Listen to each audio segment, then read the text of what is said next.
everyone, welcome back to my channel. I'm Leandra the TBR0 and my goal is to lessen my physical TBR one book at a time. I am a participant in Battle of the Booktuber. This is hosted by Danni and basically she's asking us to see which booktuber is the best person to get a recommendation from, and I'm hoping it's me, but either way, if I get some great recommendations from other booktubers, then I think it's a win-win situation, right?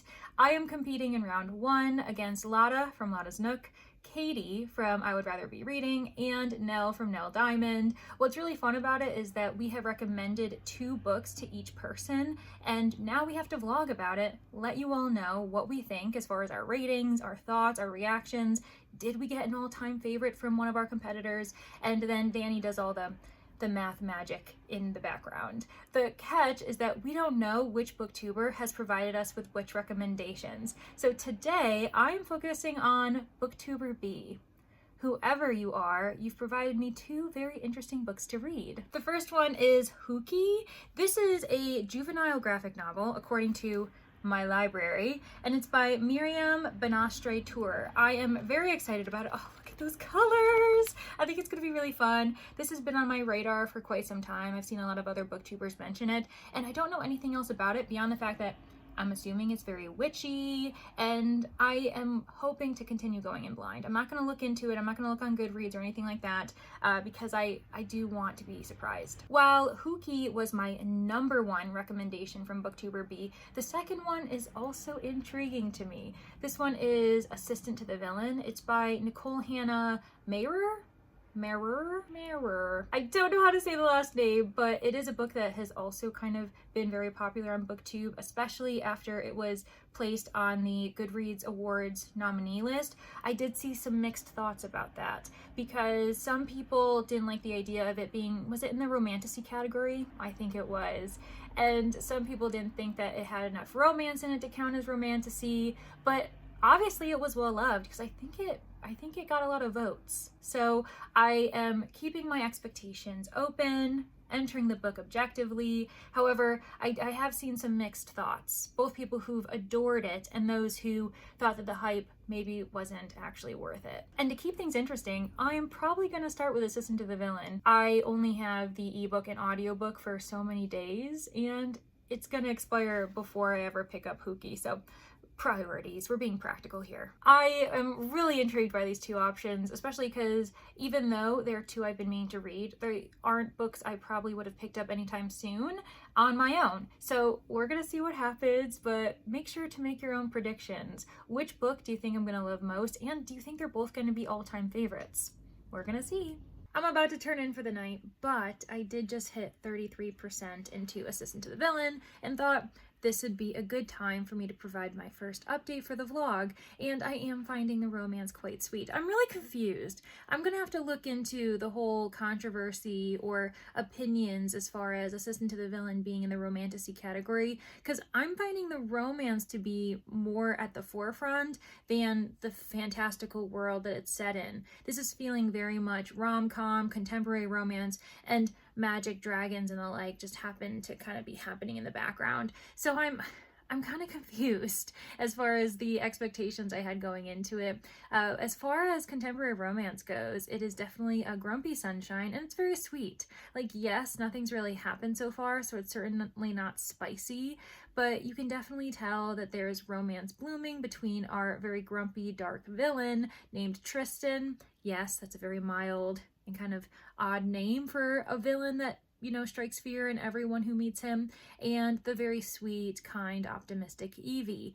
There is a lot happening, which I think that if I had to have a critique at the moment, it is that Evie has such a complicated background. She's had a lot of abandonment, but also a death. And then on top of that, her father's sick. And so there's just a lot of pressure on this young woman at the moment, on top of the fact that she is just an excellent assistant to the villain. Like, she's doing an amazing job. But there's also this backstory as far as like Tristan obviously having people out to get him at this point. There's been like a bomb in the story, which is also leaning a bit more tech. Like, I think it might be infused with magic, but I don't know, there's just a lot happening in this world, and it's all very casual, and even their dialogue feels very contemporary romance more than fantastical romance. I know that I'm discussing two genres that I don't typically read and mashing them together, but I am enjoying the kind of cozy, very relaxed feel. A friend of mine described Assistant to the Villain as a popcorn read, so something that is a bit of a palate cleanser after maybe a heavier read, something that took a lot of mental strength from you, or maybe just kind of a bad read. And I'm coming from both. I just read a really heavy read this past week, and I read a read that I didn't much like, and so I think that maybe that's why I'm just like, yes, I can kind of settle in and just enjoy the audiobook. And for now, I think that the audio narrator is doing a really excellent job too. So only positive views so far. Like, I'm content, like I'm having a fine time, and I understand why people gravitate towards it. I'm just hoping for a bit more world building in the next 66%, and maybe a clearer understanding of what the conflict is, what's going on. And because people are arguing there's not much romance in this, is there even going to be like a third act breakup? I'm not going to complain if there isn't, because that's something I typically don't like in romances. So maybe it'll go fantasy route, lean on fantasy conflict rather than the kind of overdone and very, very dramatic third act breakup kind of conflict that you typically see in romances.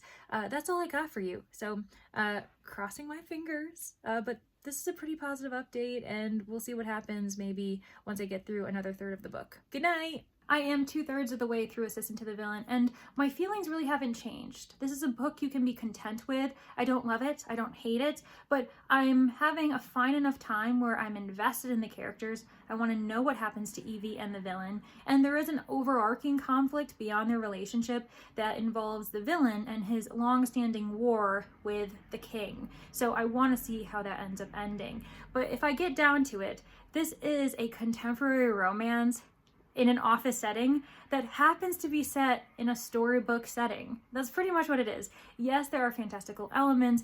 We have a healing witch on staff. We've got magic. We've got dragons. We've got curses. But they all just kind of find their way into the narrative as side notes. It's very casual. We don't really get into the magic system or how this world works. It just adds to the vibe, and that's totally fine. It makes it very cozy. This is cozy fantasy, but really, this is a romance between boss and employee.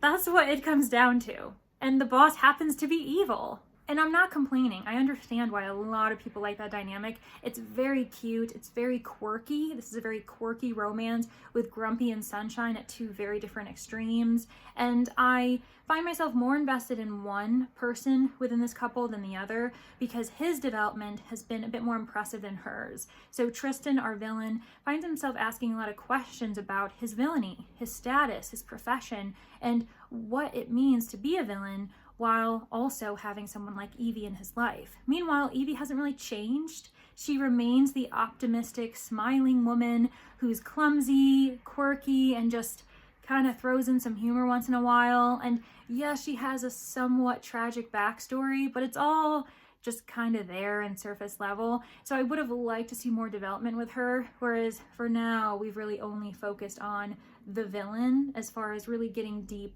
and having him begin to kind of think about these things and think about Evie in a more serious way. And let me preface this by saying that we are 2/3 of the way, and these lovebirds aren't really lovebirds yet. Like, they're not a couple. They're just orbiting around the idea of, does he fancy me? Does she fancy me? And so on and so forth. And it is very sweet. I mean, their banter is very fun, and the work setting is pretty unique in that torture tends to be the task of the day. I am struggling a little bit to be invested in this world because of how it's kind of hodgepodge together, specifically linguistically. I feel as though our author is providing half of the language in old-timesy English that we expect in fairy tales and storybooks and fantasy settings, but also we're hearing things like unicorn ass. And I'm just like, what is going on? So that's been a bit of an adjustment to understand why some people are speaking old-timey and other people are acting as though, yeah, it's 2024, I'm gonna say unicorn ass. I'm also not really sure how seriously we're meant to take Tristan's villainy status, because yes, we've seen him kind of torture people, or it's been mentioned that he's thrown an intern out the window, but it's all kind of in jest, and we've never seen him seriously harm someone. It's all kind of been near misses, and I'm fine with that. It just kind of confuses me because I'm not really sure if he's supposed to be a true villain or more along the lines of Mojo Jojo in the Powerpuff Girls. Don't get me wrong, this is a very cute narrative and it is plotting. So we are taking our time, we're meandering, we're getting to know the various relationships within this office setting and outside of it. And I do appreciate that. I like that the author is leaning into the coziness, letting us take our time. But for me, because I'm not as heavily invested as some readers are, I do feel as though the pacing feels kind of slow. Like this is about a 14-hour audiobook and I'm not listening to it at 1x speed, so it is actually going to be shorter than that. But I feel as though I've been with these characters for quite some time and I still have a third of the book to go, and that's not a great sign. So I'm hoping that because the action is picking up actually in the last couple of chapters, we've had a lot of action, a lot of danger, that this continues into the last third of the book so that I can kind of feel the anxiety and the excitement of maybe a battle. On the note of our lovebirds though, one negative thing that's happened is that we have seen the miscommunication trope in kind of a juvenile way. One character asks a question of another and then proceeds to talk over that person, drawing conclusions and not even letting the other one get a word in edgewise. This leads to a huge blowout, a fight, both go their separate ways. It's very dramatic. And all I could think was, if you had let this person speak for another minute, we would have not had this conflict. And it just, that was kind of annoying. So I'm hoping when I say I want action, when I want more conflict and all of this kind of excitement, I don't want it between Evie and our villain, because I don't feel as though it's done very well and we've already had it. So I am worried about that. But this has been a longer update than I planned and I've got a third of the book to get through. So I will see you on the other side. I finished Assistant to the Villain last night, and this is going to have to be a pretty quick wrap up for book 1 in this vlog because I'm also in the middle of the final sprint for Chestnut Springs Along this morning. I'm with Claire from Claire's Creative Corner. We're on her channel. We also have Beatrice from Beatrice's Book Nook. We're reading Flawless, the first book in the series, and I'm having a pretty good time with it, but this vlog isn't dedicated to Flawless. I just want to let you know why I'm talking as quickly as I am to try to get back to the book so I can actually participate in the conversation we're going to have. So with Assistant to the Villain, I fully understand why there's so much hype about this book, why so many people are anticipating Apprentice to the Villain.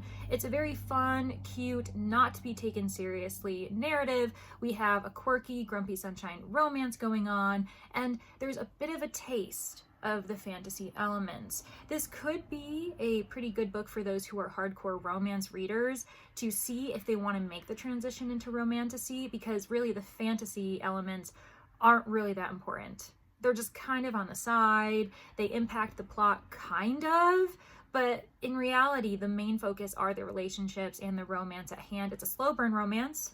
There's not much sexy times.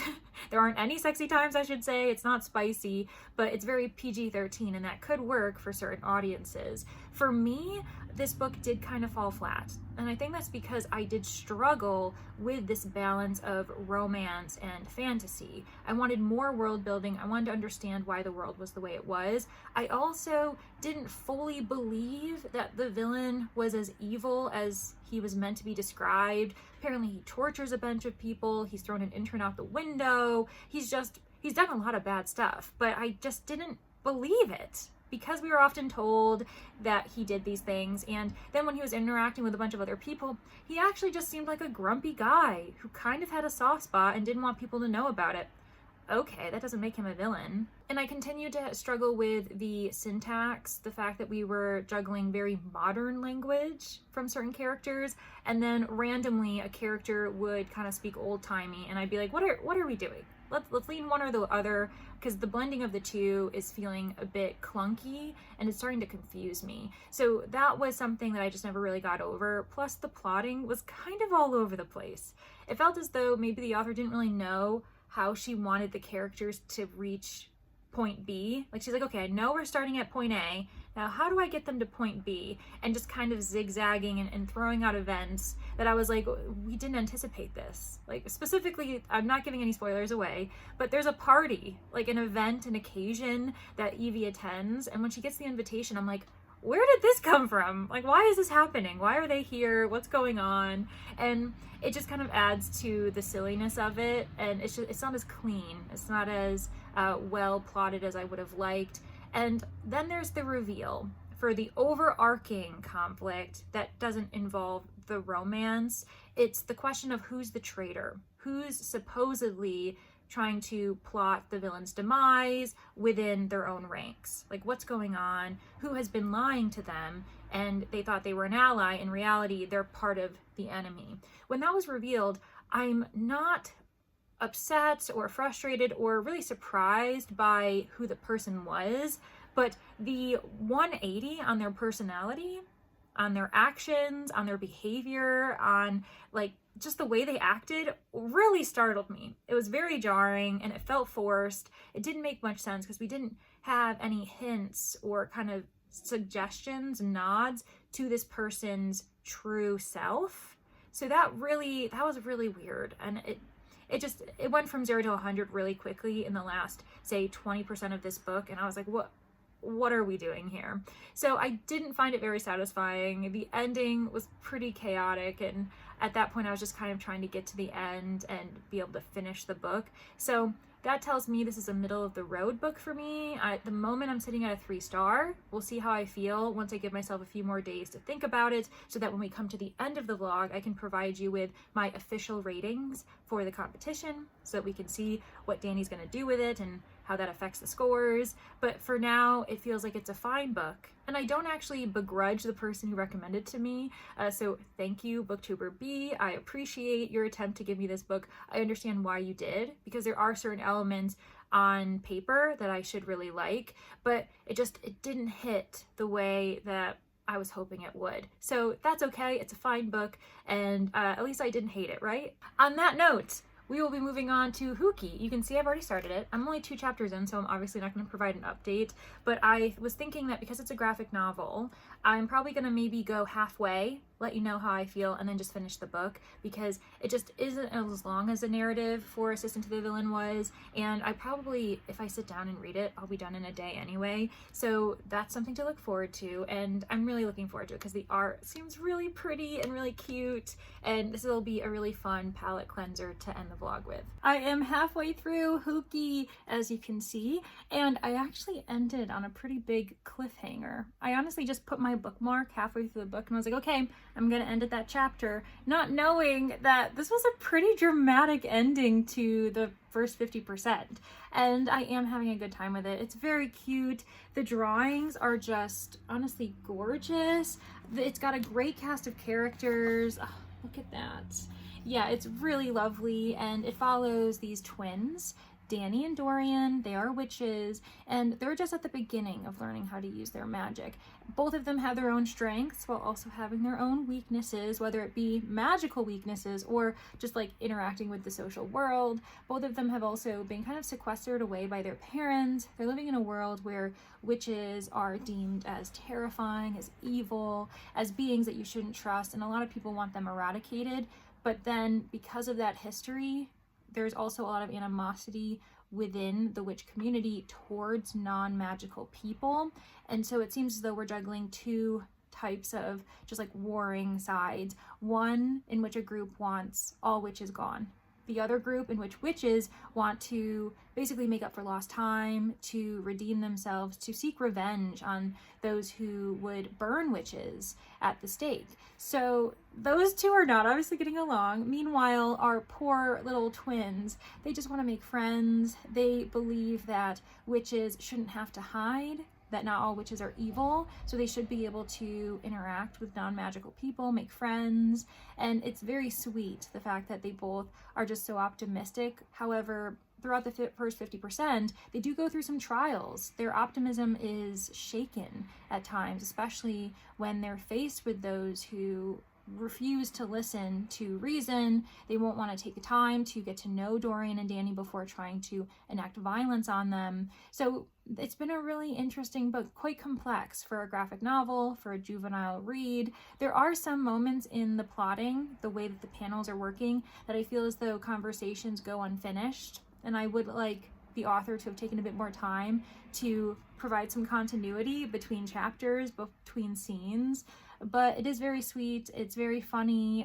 I've already said that I like the cast of characters. I really like the princess. I love the little mischievous character. What's his name? Oh, it's Nico. So we have Nico, he's the mischievous character that just kind of rough and tumbles and gets into trouble all the time, and he's a bit snarky. Then we have Monica, who's a princess who just wants to become a hero. She doesn't want to be a damsel in distress, and all four of them are helping each other grow, get to know each other, really be able to find their strengths and understand why they have certain insecurities and how they can get past them. So Booktuber B, I think that we have a pretty good winner here as far as this second read for the vlog, and I'm really looking forward to continuing. So I'm going to finish this, wrap up the vlog, let you all know what I think, and also I'll probably make a prediction as to who I think Booktuber B is, because that sounds really fun. So I will see you all at the end when I finish this book. I have officially finished Hookie, and honestly this book won me over. It is so cute. The illustrations are honestly gorgeous, and it's just such a great cast of characters who all are learning about themselves while getting to know each other, just trying to have this found family and feeling a bit misunderstood by everyone else in the world. And this gang of, children are willing to listen to each other, willing to get to know and hear each other's insecurities and prove each other wrong about their insecurities. I really fell in love with Danni and Dorian. They're very sweet as far as being like these magical twins and having different strengths, and while they are devoted to each other, they also feel insecure in their own relationship to each other and how they can depend upon each other. The princess grew so much, Monica, and on top of that, I still love Nico. Mark is a really great addition. Just every single character is really fun, and I feel as though I can see juvenile readers, middle grade readers, really gravitating to this narrative and just rooting for the characters, continuing with the series, because I did realize that this is the first in a new series. Not a new series, but you know what I mean. And I probably will continue as well. If my library has other editions, volumes 2, 3, etc., I will definitely be picking them up because I want to see how this all ends up wrapping up. It was pretty violent for a middle grade, and I'm not saying, total gruesome details and, horror on the page, but, there was discussions of witch burning. One of the characters did face that possibility at one point. Another really kind of loved side character does die, and I don't want to give anything away, but that was really startling to me to see that death on the page. That I feel like that would be really emotional for middle grade readers. So yeah, I'm really kind of surprised at the complexities of this, middle grade comic / graphic novel design. I will keep to the fact that I have some criticisms. So the one criticism that remained was the kind of clunky nature of moving from one scene to the next. I would have liked maybe a couple more panels before we transitioned to another scene, because sometimes characters would be in the middle of a conversation and it didn't feel like it was finished, and then suddenly they'd be off doing something else, and I was like I honestly, I think I mentioned this in my 50% mark, where I would be double checking that pages weren't split together, and I was like, oh shoot, did I miss a page? Did I jump ahead? And then I realized I hadn't. The author just kept going, and I do understand that probably lends to the fact that juvenile readers, we need to keep their attention, we need to keep the pace, keep the action going. But yeah, some of it I was a bit like, what's going on? And the one character that kind of began to irk me on the page, I really didn't like seeing him every time he came on, was the master character. So I'll show you in an earlier panel who he is, and I don't know, I just couldn't get a read on him. And so with all of these children, running around being, action-packed and fun and honestly hilarious, there are some really funny scenes in here. He just would be there once in a while. I'd be like, who are you? Get away. You're not helping the narrative. You're kind of weirding me out. So that's the one thing I will say about that character. But honestly, yeah, it's really lovely, and I'm probably going to end up giving this a solid 4 stars. This was really fun. I am so glad that this was picked for me, so thank you so much, Booktuber B, whoever you are. I'm really happy with it, and it's so sweet. I can't wait to continue recommending it to patrons at the library where I work. I'll make sure to push Hookie on every single person who's willing to try a middle grade juvenile fiction that's also graphic novel. And that brings us to the end of this part of the competition for me. I have read the 2 books assigned by this mysterious booktuber, and I think I feel pretty confident in setting Assistant to the Villain at 2.75 stars actually. I mean, we can round it to 3 for a whole star rating, but I feel as though when I'm applying it to various review sites and to my bullet journal, I'll probably put it at 2.75.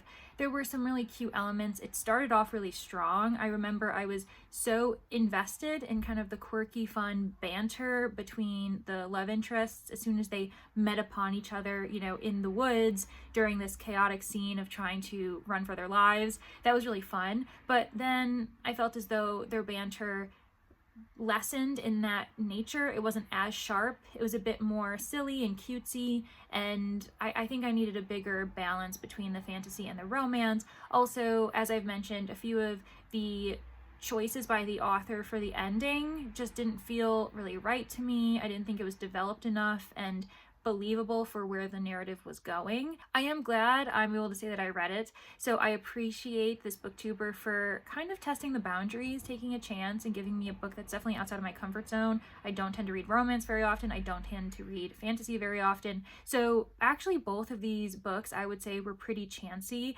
Hookie was less of a chance because I think it's pretty well known that I'm a big fan of middle grade. It being a graphic novel might be the chance that was taken, but maybe Booktuber B didn't think that they were taking much of a chance on either of these books. I don't really know. I'm not in their head.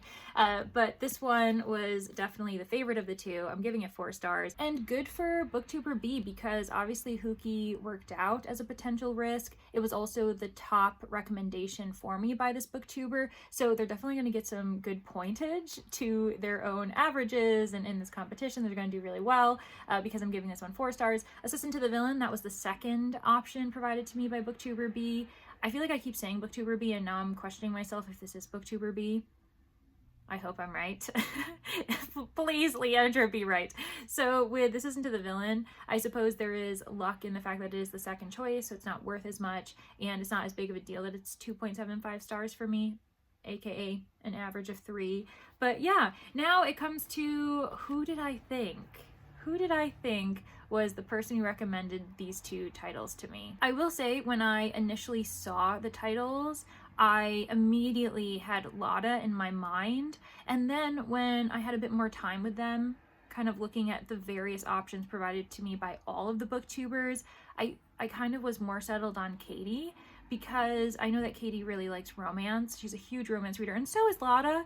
But Lada also, the reason why I was thinking Lada for Hookie is because she and I bonded over Garlic and the Vampire. It was one of her favorite books in 2023, and I really, really enjoyed that book too. I actually own books 1 and 2 on my shelves, and those are juvenile graphic novels. But for some reason, leaning on the very sweet, fun, cozy fantasy vibes, I'm thinking Katie. So, oh no.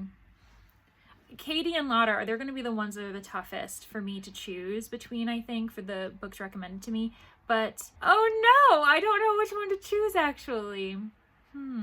Okay. I'm gonna lock it in. I think that Booktuber B is Katie. Yes, I would rather be reading. I think it was you. If I'm wrong, I guess it's not really part of the competition. It's just an additional fun thing to guess. But I'm thinking it was you. And this is where I wrap up the vlog and give my thanks not only to Danni Dabbles, for hosting this really, really fun vlogging project, this competition among booktubers that honestly is just the best of both worlds, getting recommendations, giving recommendations, and getting to talk about them with some really cool booktubers. Also, thank you to whoever Booktuber B is for taking a chance, giving me these 2 books that are a bit out of my comfort zone for different reasons. I had a really interesting time, especially just trying to figure out whose mind I was reading through, because honestly it could have been Nell, could have been Katie, could have been Lada, but I have decided that I think it's Katie, and now I'm already questioning myself, but it's fine, it's locked in, here we are. All right, thank you all so much for getting to the end. I hope you're having fun with the competition. I will make sure that any necessary links to continue to watch and support this project will be linked below. Also, everyone I've mentioned, so Danni, as well as the 3 competitors that I'm, battling up against. But yeah, I'm having such a good time, and I can't wait to continue to see what happens. How does this develop in Battle of the Booktuber world? So I hope to see you all in the next one, and please, comment your own thoughts, like the video if you had fun, and let me know who you think is actually the booktuber that recommended these 2 books to me. Okay, I'll see you guys next time. Bye!